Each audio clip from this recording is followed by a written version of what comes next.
You guys, in case you don't know this dude, this is my neighbor, Dennis McCarthy, well known in the world for picture cars.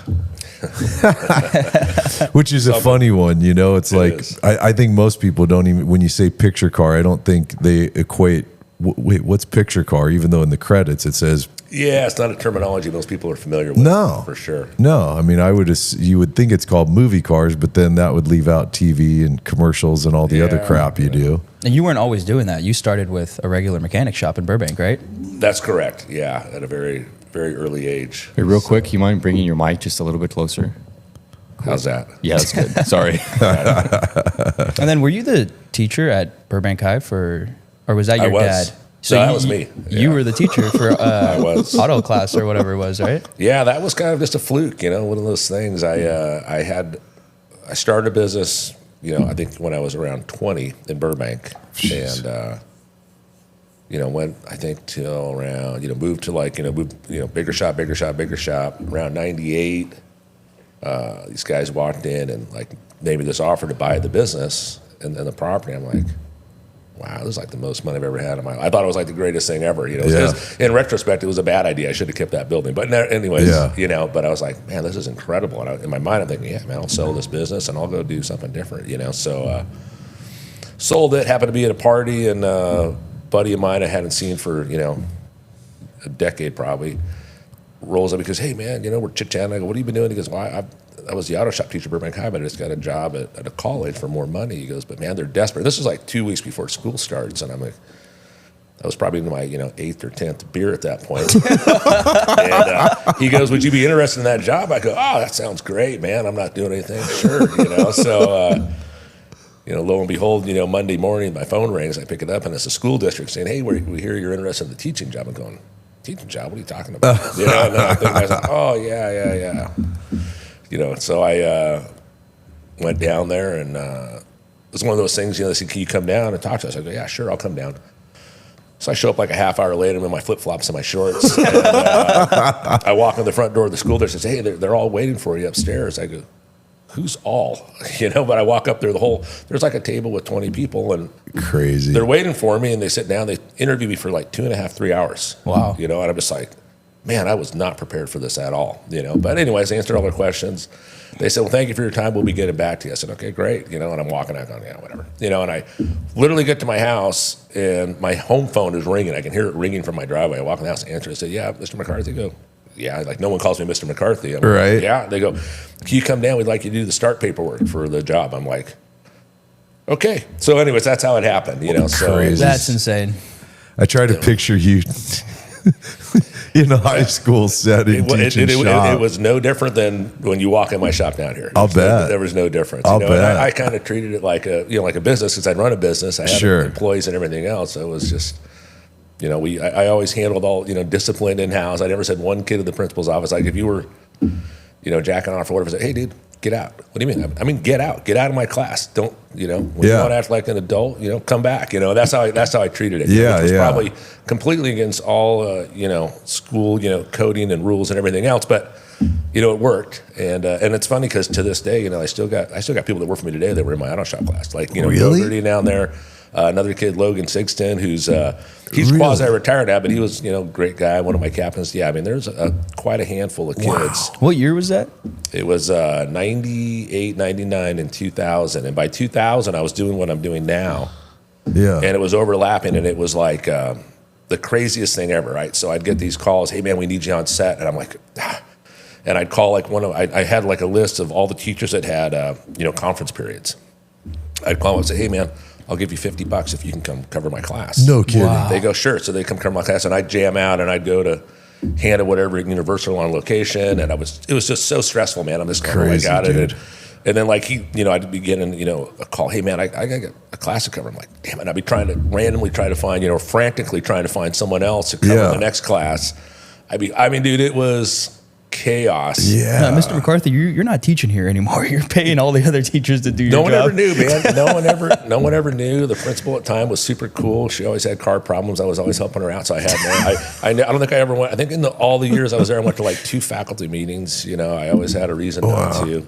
And I got out at noon. You know, it was 7 a.m. to noon. Yeah. I didn't have the last 2 periods after lunch, so I was done at lunch. So Yeah. it worked for a long time, and I really thoroughly enjoyed doing it. I wish I could have kept doing it, but like I said, it was at one point it was so bad. I was just like, I'm gonna lose my mind if I keep trying to do these 2 things at once. Totally, man. So I had to let school go. Like I didn't finish the 3rd year. I found a guy. They had just done away with the auto shop in Glendale, and I got word of that. So I called that guy. I said, "Hey, man, if you need a job, I'm really in a bind here." And we kind of overlapped, and then I let him kind of finish out. But it was great. It all worked out fine. Yeah.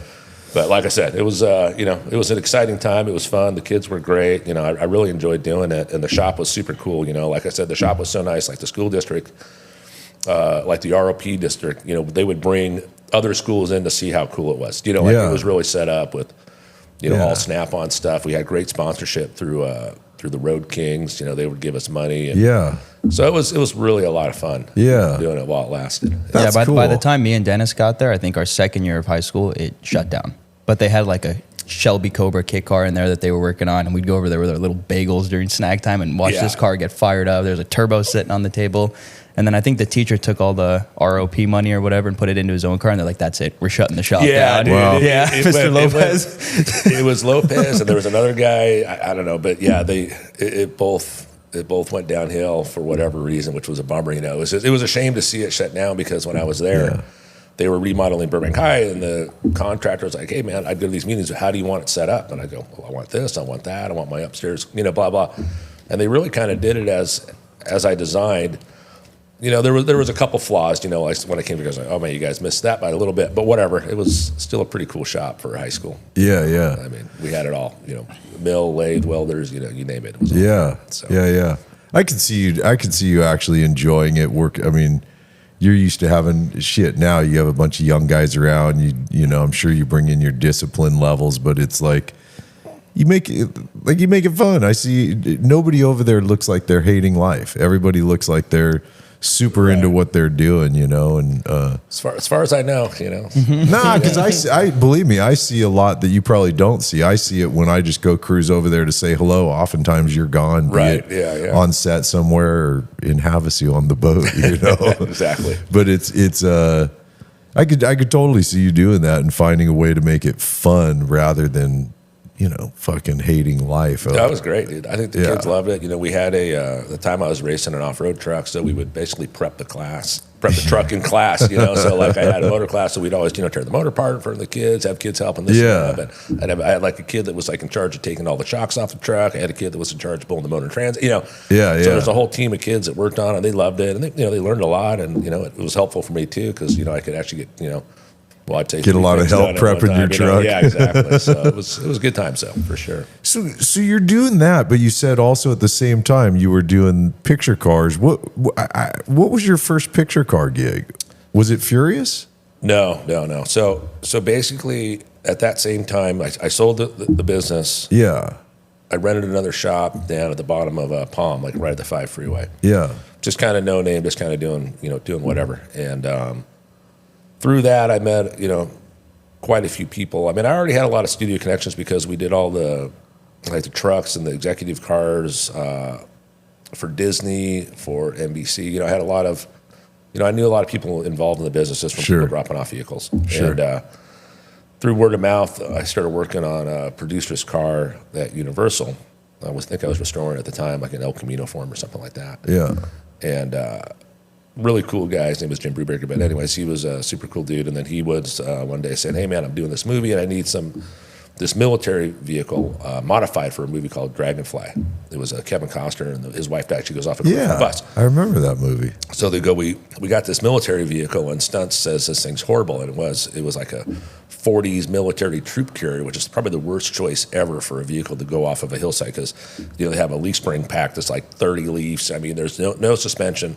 It was manual steering. It was like a flathead motor, manual. I mean, it was horrible. Like, you guys should have just bought like a Chevy Blazer. You right. Better off.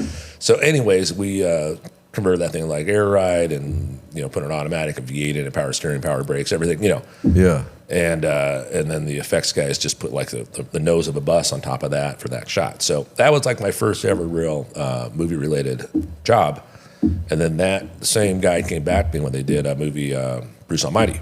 He says, Oh, hey, yeah. So Yep. he goes, hey, man, we need some help. We got low riders. We got this. We got, saline. So anyways. Saline S7, I remember that. Yeah. Yep. Yeah, I got a lot of funny stories for that one. But anyways, the Saline S7 was cool, and I kind of became the S7 handler on that show. It was I won't go to that story because it would wipe out your whole podcast. But anyways,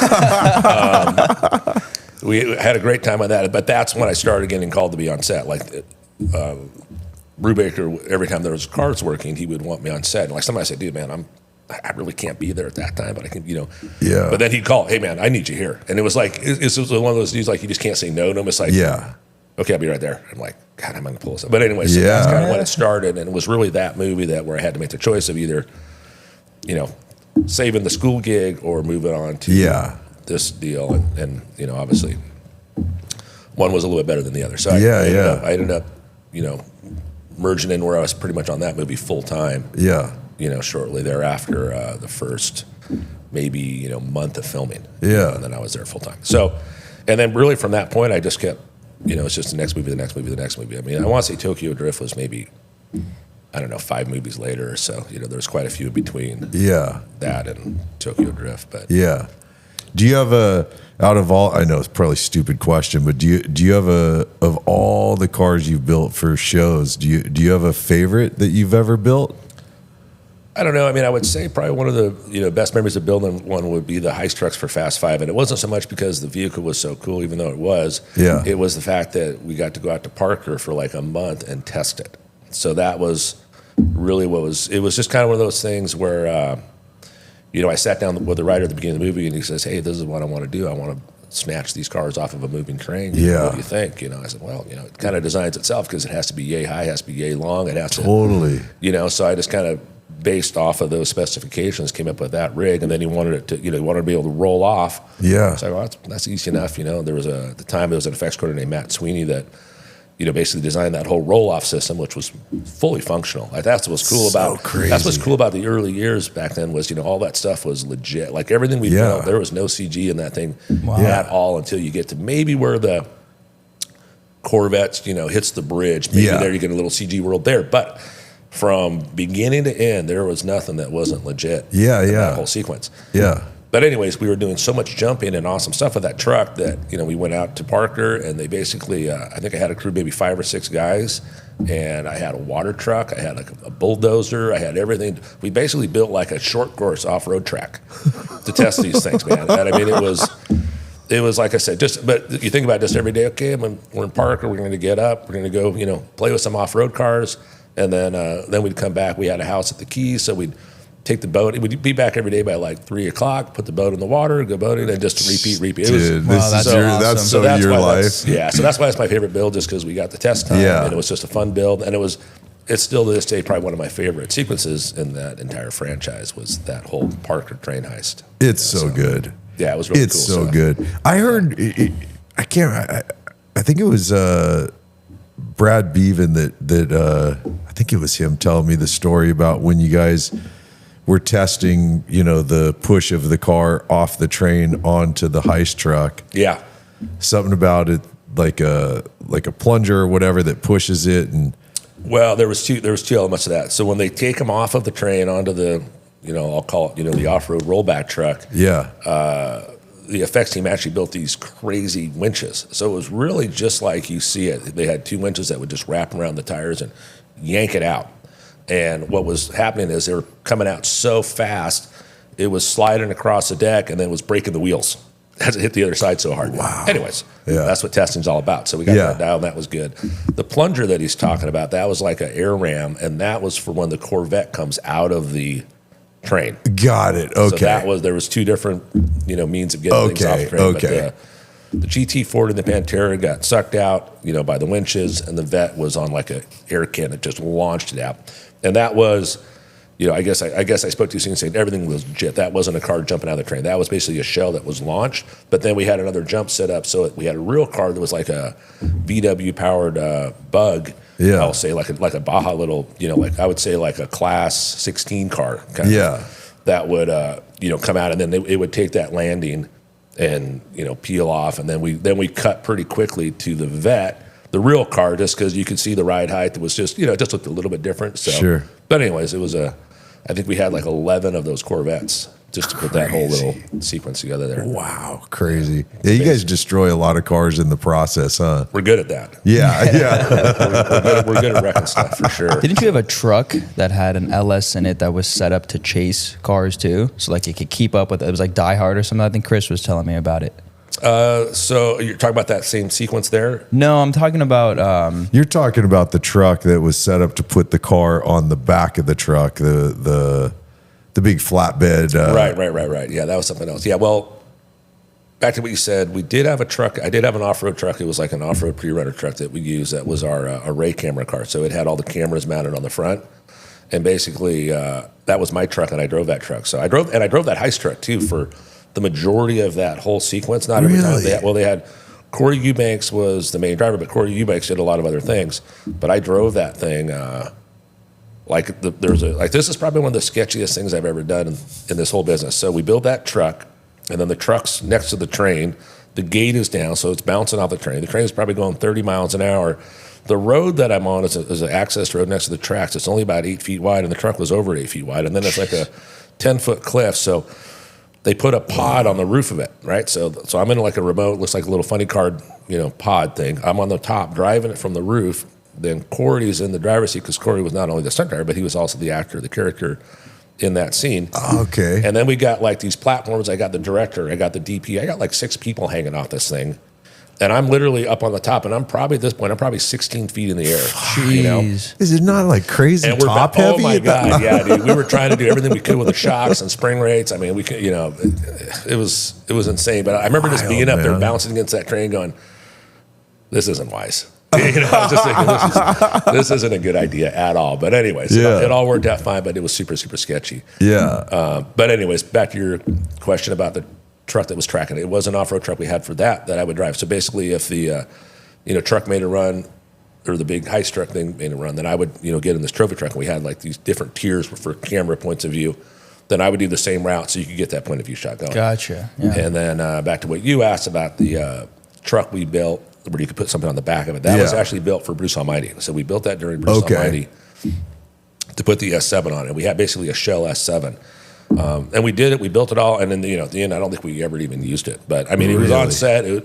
We showed up. We had it rigged. It was ready to go. But it just it's kind of part of this business. Like sometimes, you'll put so much time and effort into doing something. And well, I guess we didn't need that. Yeah. That sucks. But the good thing was I used that truck forever and ever on a gazillion other projects. Yeah. I mean, I used it for a long time. I finally ended up selling it. I actually used it all the way up through. We did a Transformers movie, and I can't remember the name of the exact Transformers movie, but it's the one that had all the Porsche 930s in it. Oh yeah. So we used it on that, and I really didn't like using it, mainly because the insurance has become so crazy for any kind of a piece of equipment like that. So bottom line was, for as little as I use it, the insurance cost would almost exceed the income you make off of it. Got it. So it was out in Canada, and these guys out there loved it, and I didn't go with it. We just sent it, and I don't even know who drove it. I think they just put a stunt guy in it to drive it. But these Canadian guys said, "Hey man, we love this thing. You know what?" I'm like, "Hey dude, keep it." I made a deal right there on the spot and left it there. And it was like I said, due to the liability aspect of it, I figured it was a good thing to get rid of. Yeah. So Such a trip. I mean, I've known you for a lot of years, dude, but it's still, hearing you talk about it, it trips me out, the stuff you guys do. Really, it's awesome. It's fun. It's great, man. It's bonkers. I mean, most people, they see just the finished product in the movie and they have no idea. It's like, yeah, that Charger you just saw on screen, there's 8 of those, and 7 of them got pretty whooped up during the shooting part. And that one you're seeing is the actual hero car. Yeah, I know. Well, you guys see it. You walk around the parking lot, you see all the wreckage out there. It's crazy sometimes to see. Yeah. Has there ever been a project where they come to you and then you're just kind of overwhelmed? Like, how am I going to get this done? Yeah, pretty much everyone. And it's always a moving target. It's like, you got so much time, then we'll start building cars and say, hey, we just changed locations. We're going to be here and there. These cars need to be on a boat, 6 weeks prior to that. I'm like, oh man, but it's always, it seems like we never get more time. It's always less time for one reason or other. They change the schedule around. They change the location. Something always happens and it never works into my favor. Yeah. So, yeah. It's always a close one. But that's why. Like I know you talk to car builders all the time, but they have no concept of what we do. You talk to a car builder that might build 4 cars a year, 5 cars a year, whatever. We'll build 300 and some cars in like 6 months. I know. So I know. It's. What's your smallest deadline that you've had? Oh, dude, we've had like 24-hour deadlines. Where we'll run out of cars and they want a car, and we'll have guys work all night to build another Charger or whatever it is. Oh my God. So yeah, it's. Like I said, and it's there's so many different elements to this business. It could just be something where the director says, "Hey, I just thought of a shot. I want it tomorrow, and do we have a car for that?" I'm like, "No, we don't." Well, can you get something together? We're only at this location for another, 36 hours. Yeah, we'll figure. So yeah. I mean, like I said, obviously there are times I can't say that we're miracle workers because if we're out in Thailand or something like that, and we have no resources. It's like no. Yeah. But I mean, if there is any possible way to pull it off, we'll get it done. Yeah. We can put 10 guys, working 24 hours. We can do multiple shifts. We can do whatever. We can get parts flowing in from where, like I can't tell you how many times we've literally put like one of my guys on a plane to fly to Texas to get some piece we needed, and then carry it back, in his carry-on bag back to to Burbank. Crazy. So there's stuff like that comes up all the time where, it's just it's like this is I just did a project this last week, and it was a nothing deal, but it was a big director, and I won't go into the name and the project or anything, but Yeah. The producer says, "Hey, we need a couple cars," and I'm like, okay. It was just so it's like the movie's done. They're just doing this one day. It's a night shot from like Friday night all the way into Saturday, and so I sent him. He goes, "Oh no, just it's 2 cars playing on camera. They're 2 matching cop cars. They're vintage cop cars." He goes, "Yeah, I just need 2." I said, "Dude, what if one breaks?" I'm sure it'll be fine. I go, "Yeah, you're sure it'll be fine, but you're taking 60 people out to the middle of the desert for one day with a huge big name director." I said, "Do you really want to roll the dice? These aren't cars we built. These are cars we just rented from other vendors because it was just a last minute deal." Yeah. And I said, I don't want to be the guy that, "Oh, well, we had to shut down because Dennis's car broke." Right. Even though it's not my car, but that's how it'll come across the radio. 100%, Dennis's car broke down. No, it's not my car. Yeah. So anyways, I brought 3 cars out anyways, at a total, financial loss because, they just didn't want to spend the money for it. So, I still brought 3 cars. And, at the end of the day, the 2 cars ran fine. We had no issues. But still, you just don't want to take that chance. But a lot of times, if you're not talking to people that are car people, they just assume that everything's going to be fine. It's like, man, like I said, I don't want to. They have no idea. I don't want to where it's all on me. Yeah. That these 2 cars that I know nothing about. I mean, granted, we had 24 hours to give them a quick once-over, but it's like, that's not enough. I don't know if the transmission's going to last for fucking 3 minutes or 3 days. Sure. But anyways, it's just a lot of things like that is one of my more challenging parts of my job is trying to help them not sabotage the project. It's like, don't take that chance. I mean, it's another, $6,000 for another car, but you're spending, I don't know what, $300,000-400,000 or $500,000 to be here for the day. So don't skimp on the, what you need. That you can't do without. So it's got to be such a trip, dude, to see. Like I've heard you once in a great while. I've heard random numbers, of the picture car budget. I mean, I know very little about it, but I've seen like, you get a sense of what goes on. The budgets on these things are bonkers, huh?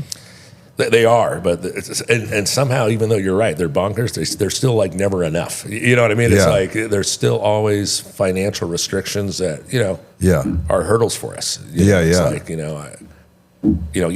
I have so much to work with, and even though it's a huge number, but it's a massive amount of cars, and then that budget also has to encompass, getting the cars to location, the support, spare parts, all that stuff, and more likely than not, it covers, the local labor for wherever we're shooting as well. So it's even though they're big numbers, it's not really as awesome as it sounds because really the part of that budget that goes into building the cars is really not the majority of it. You know what I mean? It's not. It's just there's too many other things that suck it up. Oh, quick, I could only begin to imagine. And I didn't mean it in the sense I know. you must be making fucking millions, dude. I know you weren't saying that. I was just giving you a little insight to where it all goes. Sure. Yeah, I mean, regardless of where it goes, you're right. It's still a huge number. Well, like I remember, because I've done a few things, where you've asked me for rentals or something, and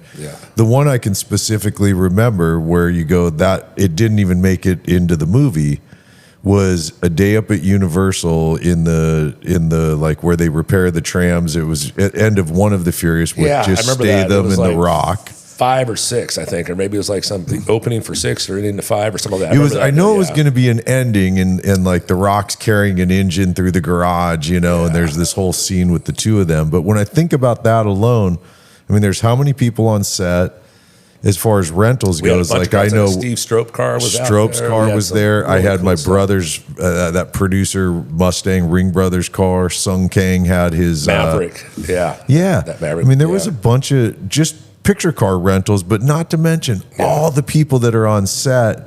That's, I don't know, hundreds of thousands of dollars at least for the day. Yeah. And it doesn't even make the movie, and you go, Isn't how many times does that happen in a typical movie? That's why it's $100 million budget for this and that, and it all goes to waste, right? Not all of it, but You know, this is what cracks me up the most about that. Like, you just grab a great point, but then, we'll turn in like lunch receipts for the day on a location. Like it'll get kicked back from a county, and hey, you spent $16, you're only allowed 14. I'm like, you just kind of look, you go, and then you bring up a point like you just said, where they just blew hundreds of thousands of dollars, for what reason I don't know. Yeah, but we'll get called out for a $2 overage on a lunch ticket. So wild, man. Yeah, wild. It's hilarious. So, God, I know so much about watching you through the years. What just came to mind to me is remembering the first time seeing the Batmobile you guys created for the Ben Affleck Batmans. Yeah.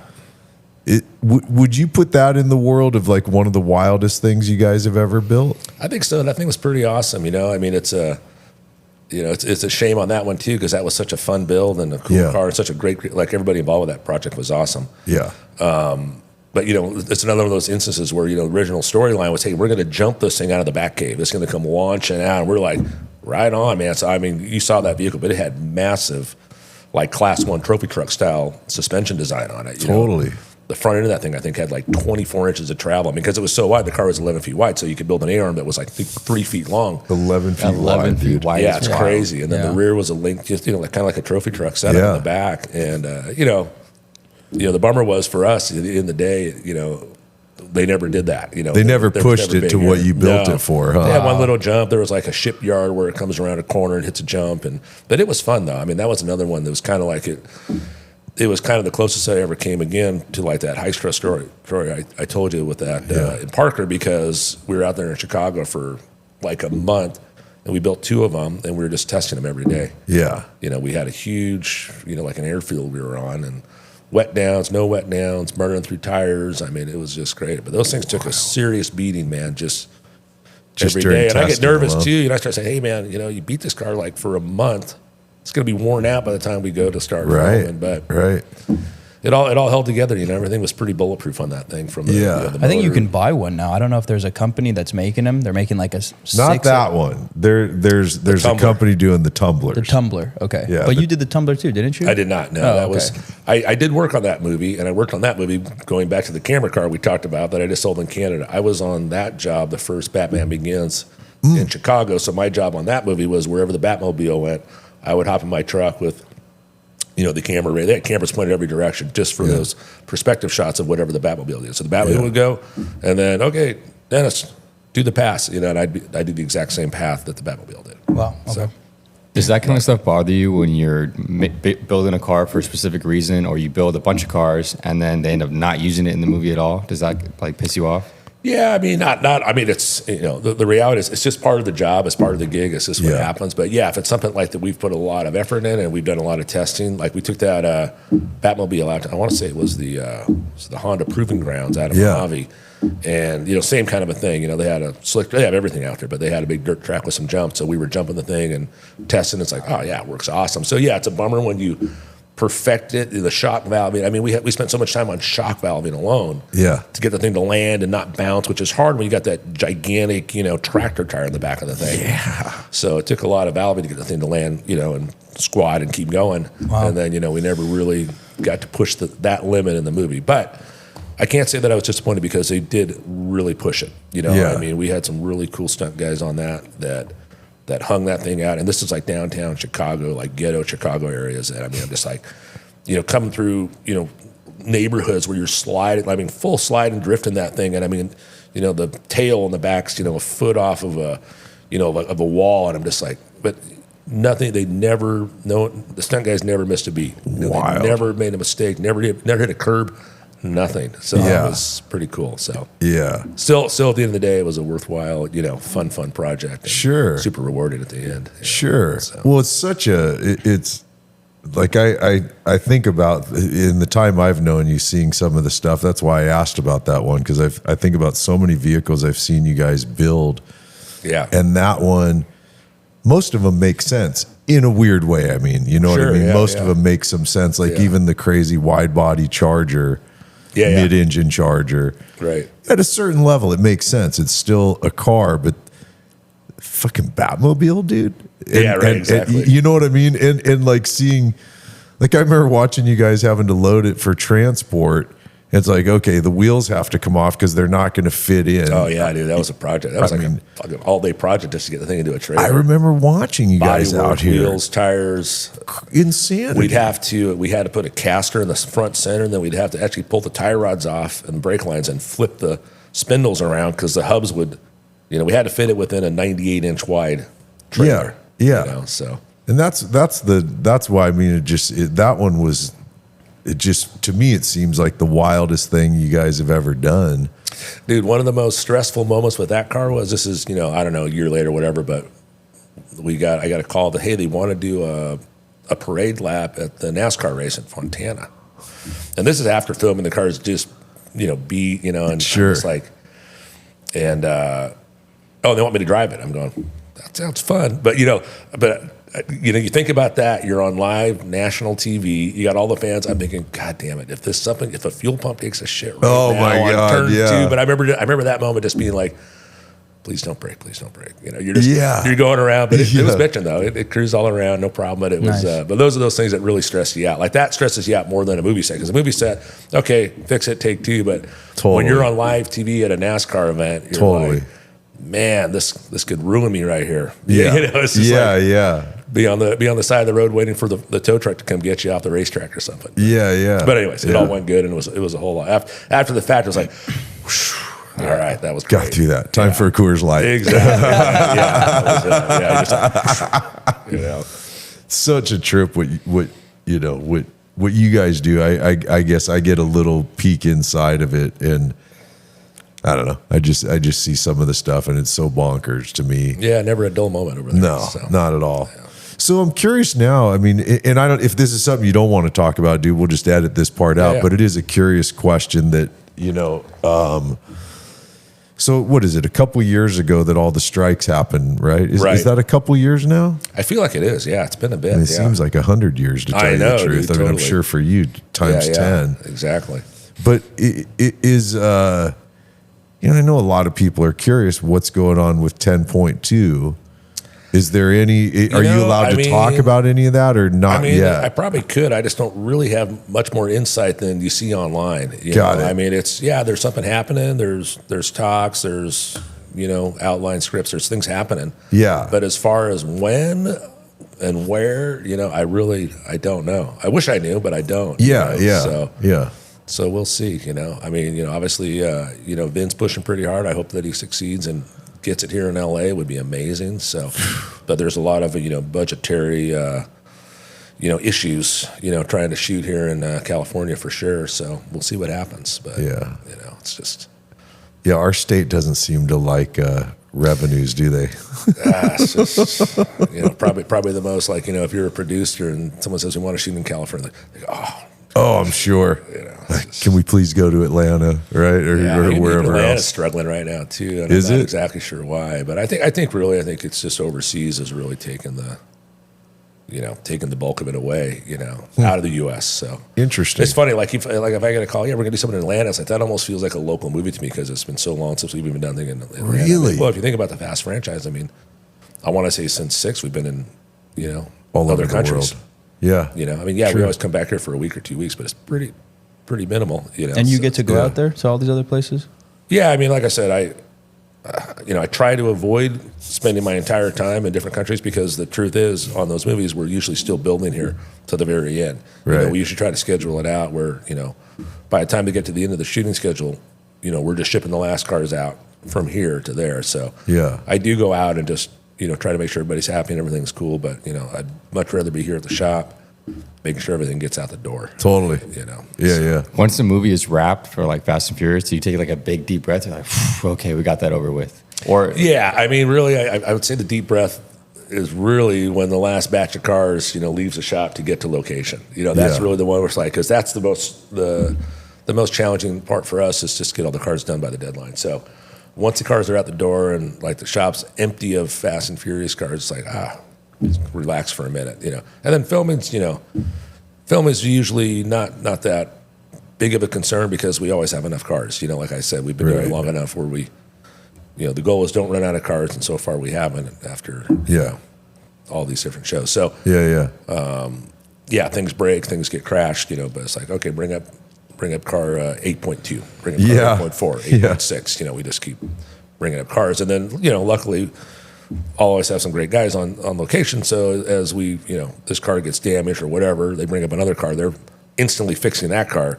so that it's on standby again. So. Yeah, cycling through them. Yeah, and as you know, we try to build most of our primary stunt vehicles kind of with a kind of a standardized drivetrain. So Sure. we got LS motors, 400s and 9 inches, so we'll always have spare parts. If they completely total a car, those parts come on standby for whatever else for the rest of the film. So it's and they usually only use one car, right, for all the beauty shots and up close stuff, and then they just like do the rest of them. They crash it them. varies. I mean, like the goal would be every car should be identical, but we obviously don't have the time for that. So, like, I mean, for instance, like on 10, there was all those Chargers, and they were all basically the same cosmetically. On the outside, they all looked identical. Like you really couldn't tell one from the other. On the inside, they were all pretty identical as well, with the exception of the Hero car did have a manual trans with that sequential shifter in it. And then we built basically a stage process car that had that same interior that was just like a buck for shooting on stage. Right. But like I said, there's one theory where you can just build cars kind of rough, this and that, but they always get up in the wrong spot. It's like we've built that in the past. Like, this car's really rough, you guys. It's, bodywork's shitty. Just, it's a stunt car, but somehow something will happen where something changes. Hey, we need a car for this shot. And it is more of a beauty shot. It's like, oh my God, we got the wrong car in that shot. So that's why I try to, if I have the time, we'll make everything look as presentable as we possibly can. Yeah. And the beauty of a picture car is, it can be 90%, to a 90% cosmetic level on screen. It looks like 110%. Yeah. Absolutely, that's man. the beauty. I mean, like I said, you can, obviously you see the cars up close, but it's not like it's not a Ring Brothers car. It's not a Steve Strobe car. It's like God, the door no. gaps aren't perfect. The windows might squeal and squeak. When you drive down the road, there's probably some rattles going on.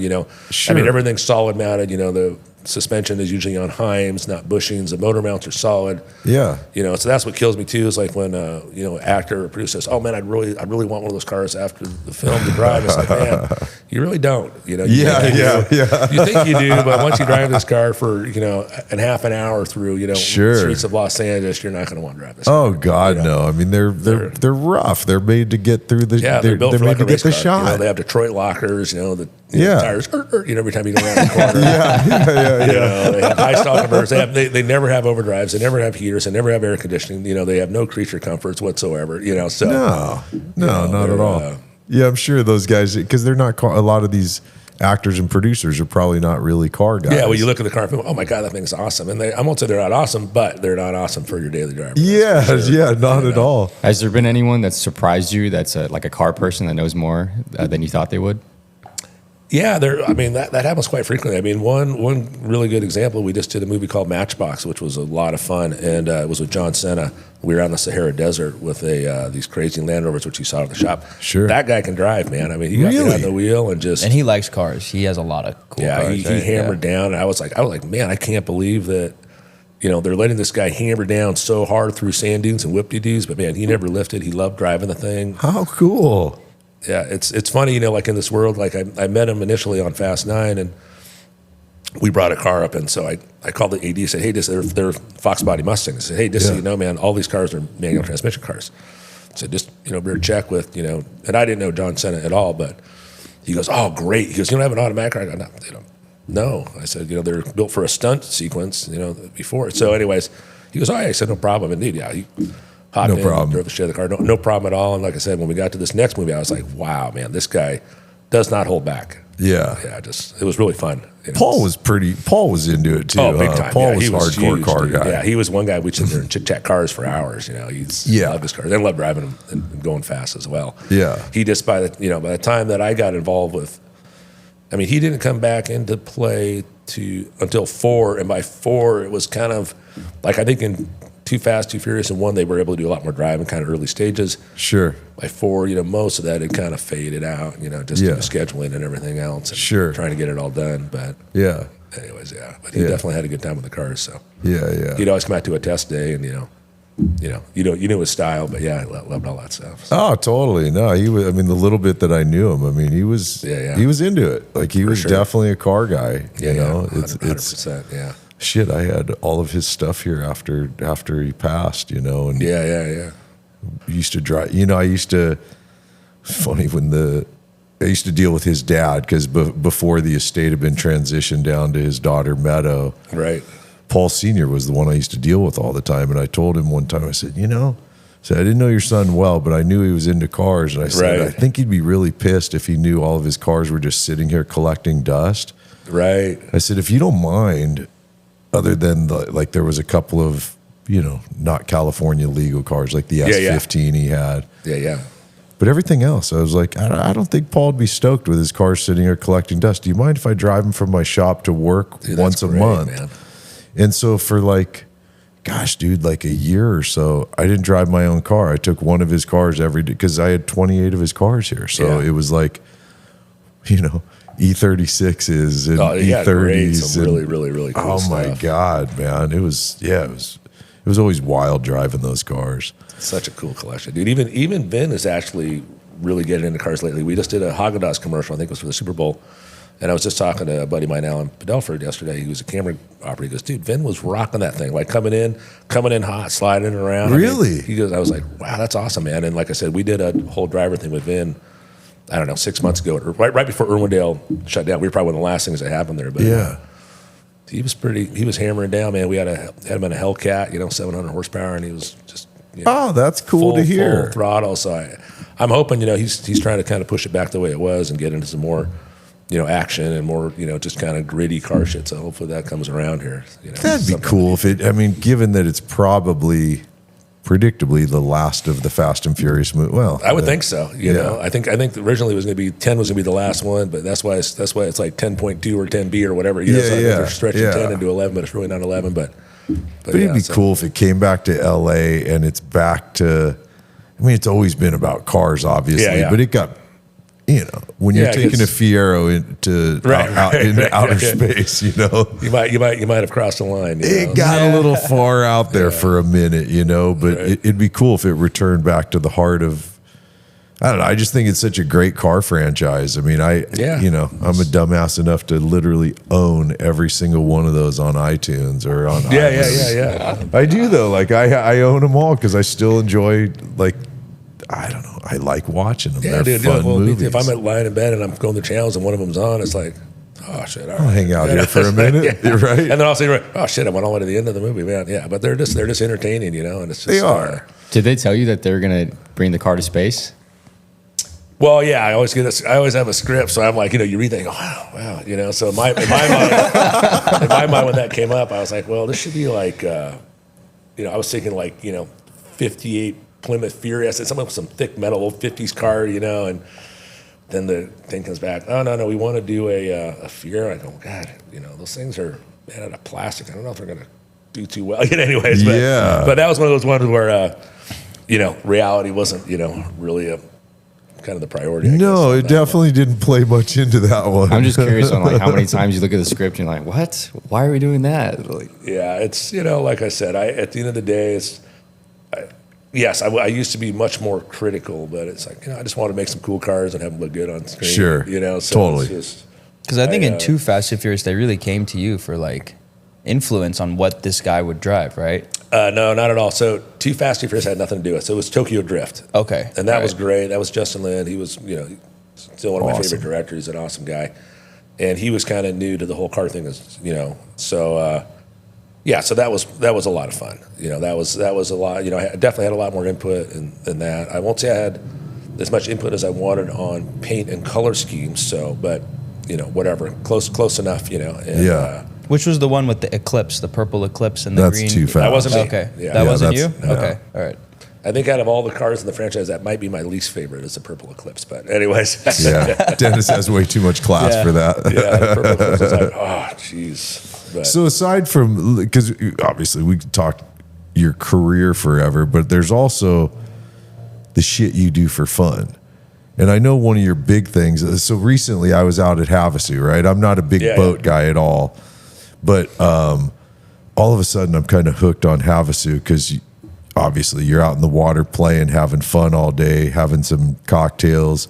Yeah, I was there yesterday. So. No food tastes better than when you're floating in the water for some reason and eating like a burger. Right, exactly. But so I'm starting to like try to understand these boats, and your boat, can you explain, because it's a big, huge go fast boat, right? Yeah, it's an American offshore 31 foot. It has two. I just put two motors out. I'm sure you saw us putting motors in the this last 4 months or so. But we put two of those ZZ 632s, which I'm sure you're familiar with, that 1,000 horsepower crate motor. Jeez. And I kind of knew going into it. I mean, they have a new cylinder head design, and obviously that's a ton of horsepower for an aspirated motor. So, buddy of mine out in Havasu recommended me to a place called Pro Marine. He has a dyno, and I said, hey, I know it's going to need a different cam, probably different rings, just. So he took it apart. He goes, man, I wouldn't run any of this stuff. It was a real short skirt piston, real low tension rings. He didn't like the valves. The spring pressure was way too high. It was really more of a drag car motor. Yeah, I think is kind of what they're for. But so I think I ended up spending more money going through the motors than I did on actually purchasing the motors.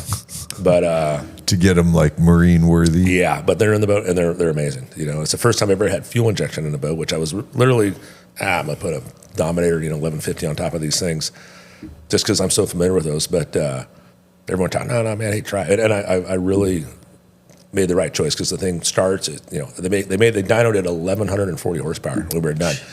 And they start an idle at 750 RPM. They'll sit there and idle. They're amazing. They put you in the seat so hard. I mean, I guess when you got 2,280 horsepower in a boat that probably weighs 7,000 pounds, it's going to boogie. Wow, it's going to boogie. So like how I'm just curious, dude. How fast? Like what's kind of a top speed in that boat? I mean, right now we were doing. We were out at Catfest. I had my son driving at Mason. Because I thought we went a couple bars and everything. Mason's there. I go, hey, dude, he's my designated driver, so he gets in the driver's seat. And we pulled out of the Riviera Marina, and we're cruising along with my wife and buddy of Mason's, and like you kind of sense something. What am I hearing? And I look up, and there is a helicopter like 12 feet above us, like kind of crabbing like this, and we're probably cruising along at 85. So I look, oh, awesome, So, and the way my boat's set up, it's like an offshore race boat where the throttles are in the center. So, I just grabbed the throttles and hammered down, man, and we put that thing at 120. We got just a great video, some killer shots of it. But 120 is about 7,000 RPM. So, wow. If I propped it differently, I could probably get 145 out of it. But 120 is really fast enough. That's hauling balls. And, like I said. But it's a lot of fun. I'll send you that clip, but it's a pretty good. That'd be cool to see. Pretty good video. And then, of course, it has the tattletale speedo, so you just click the thing and it tells you how fast you went. But wild, man. Man, it's a good time. That's why I'm there all the time, man. I just love the Havasu is just great because it's unlike a lot of lakes where there's so much to do and so many places to go.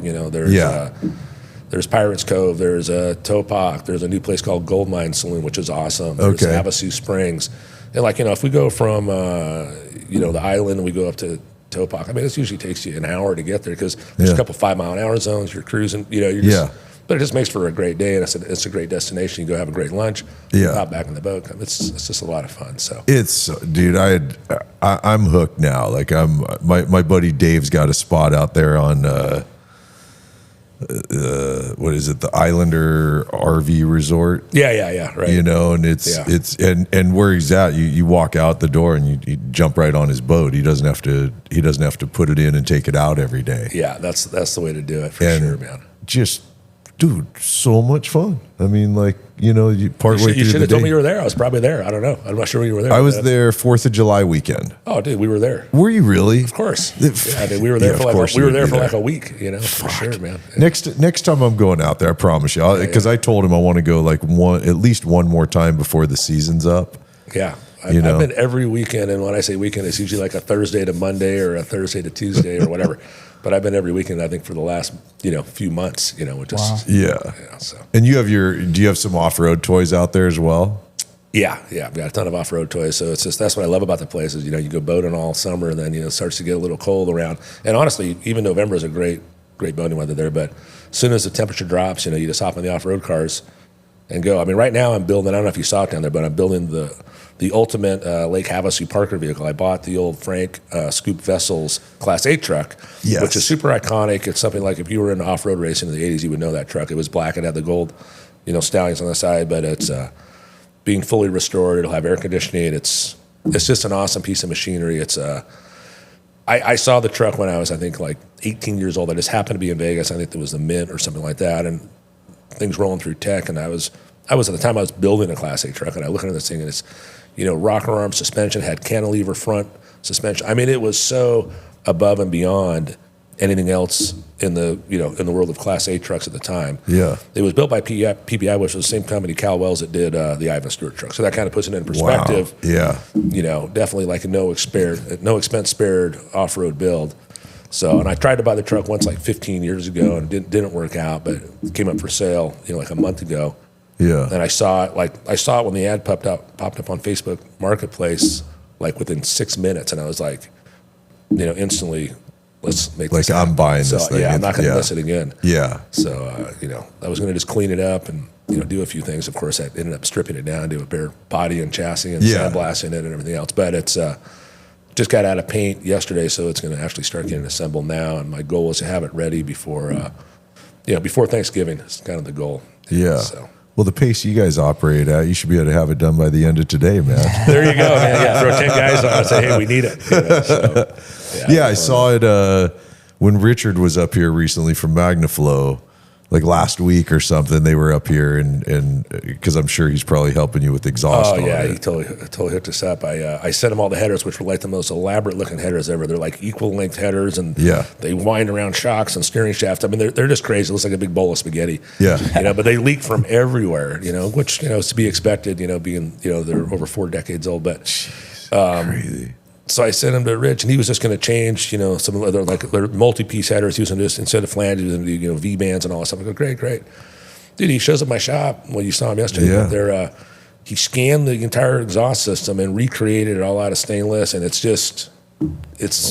like a work of art. It's amazing. So I'm still debating. I was going to originally do them like in that bronzy gold color to kind of tie into some other, tie into the gold graphics on the side of the truck. Sure. But they look so awesome in stainless. I'm debating now if I want to coat them or just leave them natural. But pretty nice and super cool of them to do that. But it is perfect. It's we haven't bolted mine yet, but I already know they'll fit perfect. So that's one I'm telling you, dude. I'm because I've never been a big off-road guy, and I've only been in a couple of off-road trucks with like Rob, RJ Fab, a couple of these guys that really know how to drive and stuff and do shit that just like in one way scares the hell out of me, except for the fact that I know they're going to pull it off, Right.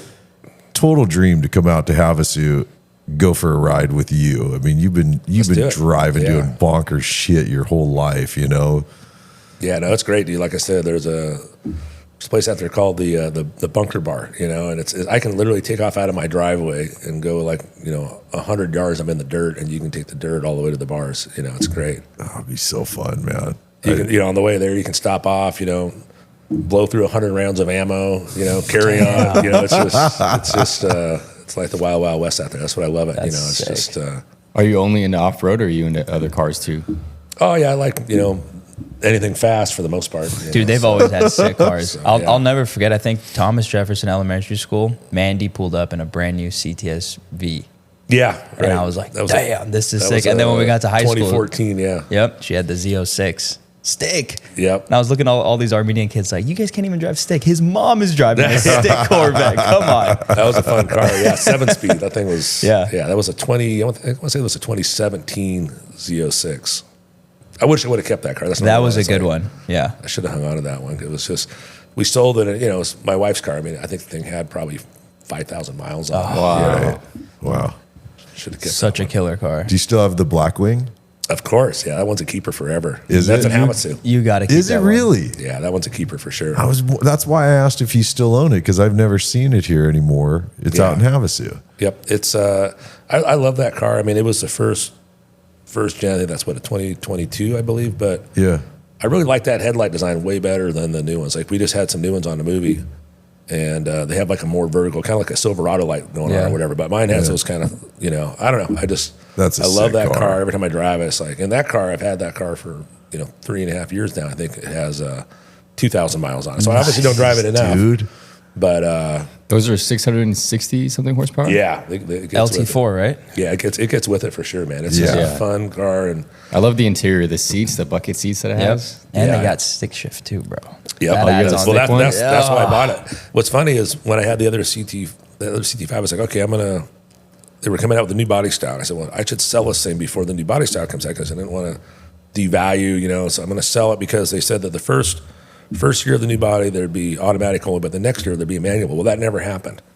So I sold my the car I loved, and then I couldn't get a replacement until this one came out. And when the Blackwing came out, I've been following it, and there was like a day you could pre-order them, and I missed that day, and so I called, and oh no, you can't get them. They all like sold out in the first. Wow. Damn it. So I called my good friend of mine, Sandy, that worked at the GM promo place down the street. I said, Sandy, I've been waiting for this car. I got to have one. I said, let me make some calls. She called me. She goes, okay. I had to call my buddy here in Detroit that you can order one. So it was like a couple days later, but I was able to order one and came in. Yeah, it was great. I love that. And it was a smoking deal on it too. There was no dealer markup. I think I got 10% discount on the car. That's unheard of, bro. It was a great deal, and like I said, it's definitely one that I'll. Just no dealer markup is already a big deal. Yeah. But that's one that I won't make that mistake twice. keep of selling that my one. manual trans, caddy. Yeah, totally. Again. So, That's a future classic car for sure. Yeah. Yeah. Totally.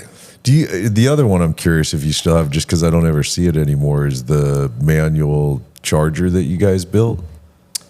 No, dude, I sold that to Dave Salvaggio. Ah. Yeah, I know. I was bummed too. That was one of those cars that I shouldn't have sold. I'm especially sorry to talk about it like this, but to him, It was, well, it didn't go to him. It went to somebody. I don't know. yeah, sure. He came by I get and it. gave me an offer on it. I couldn't refuse. But it was such a cool car too, though. That was cool because it's one of a kind, and it was really pretty well put together. I mean, it worked great. And then I think we did. What did we do? We did, I think, injectors, a pulley, some tuning stuff on it. But it made big power, man. It was fast.